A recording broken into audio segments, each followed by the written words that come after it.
કચ્છ કુળદેવી આશાપુરા માતાજીનું ભુજ ખાતે આવેલ ઐતિહાસિક મંદિર ખાતે અલૌકિક ઘટના બનવા પામી હતી। માતાજીની મૂર્તિનું નથનો ભાગ હલબલી અને નીકળી ગયો હતો। માતાજીના મુખાનંદના દર્શનની અનુભૂતિ થઈ હતી। ત્યારબાદ વિધિવત રીતે ઘી સિંદૂર વગેરે ચડાવી પૂજા કરાઈ હતી। સોનાના તિલક વર્ષો જૂના માતાજીને અર્પણ કરાયેલું ચાંદીનો વરખ સામે આવતા આઈ આશાપુરાની હાજરી પૂરી પાડી હોય તેવું શ્રદ્ધાભેર ભુજ આશાપુરા મંદિરના પૂજારી જનાર્દનભાઈ રાવલે જણાવ્યું હતું। ગઈકાલે 30મી સપ્ટેમ્બર રાતના 11:30 વાગે નિજ મંદિરની અંદર અમે નવરાત્રિ નિમિત્તે તો માતાજીનું સિંદૂરનો વાઘો કે નેત્ર કે આપણે બધા તિલક બધા ચાંદલા એ બધું કમ્પ્લીટ કરી લીધું। અને એમથી પછી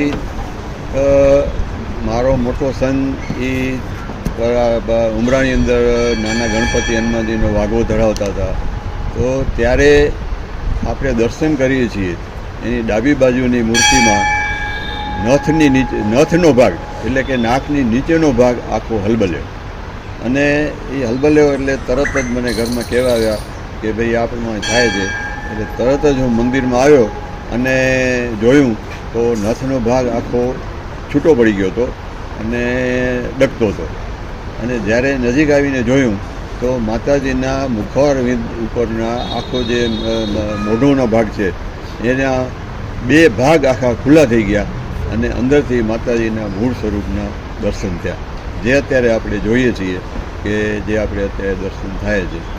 તો આવી જે ઘટના જે ઐતિહાસિક ઘટના કહો કે માતાજીનો સંકેત કહો કે ચમત્કાર કહો કે એની અનુભૂતિ કહો એની પોતાની હાજરી કહો એ આપણને એ સાક્ષાત્કાર આપણે કરાયો એવું આપણને આપણે માની શકીએ આપણે। અચ્છા, ભૂતકાળમાં પણ આવું કોઈ ભૂતકાળમાં 10મી જુલાઈ 2010ના આપણે દર્શન કરી હતી। જમણી બાજુની મૂર્તિમાં માતાજીના ભાલ પ્રદેશ એટલે કે કપાળના ભાગમાંથી આ આખો ભાગ ખુલી ગયો હતો અને જે દર્શન આપણે અત્યારે થાય છે જે આપણે કરીએ છીએ। એવી નવી ઘટના માતાજીને ડાબી બાજુમાં નથ પાસેથી ભાગ આખો ખુલી ગયો અને પછી આખો મુખારવિંદનો ભાગ પણ આખો ખુલી ગયો અને આ રીતે માતાજીના મૂળ સ્વરૂપના ભવ્ય દર્શન જે આપણે અત્યારે કરીએ છીએ। અને માતાજીનું ગંગાજળથી આપે છે, ઘીનું લેપન, સિંદૂરનું લેપન એમ કરીને કરોડના આ આખું કાર્ય સંપન્ન કર્યું। અને જે કાંઈ માતાજીનો વાઘો જે વડો થયો એ હું આપને ખાલી દર્શન કરાવું છું, ભલે આપ લઈ શકો છો એમાં કે માતાજીનો જે તે સમયનો 400 વર્ષ પહેલાંનું અંદરની નીકળેલું તિલક, એનો જે તે સમયે ચાંદીનો વરખ ધરાવતો હતો એના અવશેષો એ બધું આપણને અત્યારે આપણા પાસે જે હાજર છે, જે હું આપણે બધાને આપણે ક્યાંક ને ક્યાંક એવું લાગે આસો મહિનો આવે છે એટલે માતાજી સાક્ષાત દર્શન આપે એ તો આપણે જેને કહીને કે હંમેશા કાંઈક ને કાંઈ આપણે દરેકને અનુભૂતિ થતી હોય અને પોતાની હાજરી માતાજી બતાવતી જ હોય। આ વખતે એને પોતાની હાજરી સવિશેષ બતાવી કે હું હાજર છું।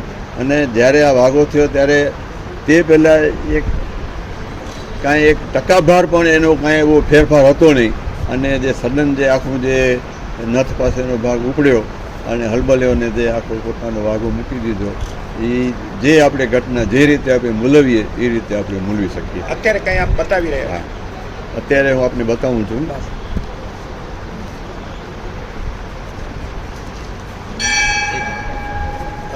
આ શું છે?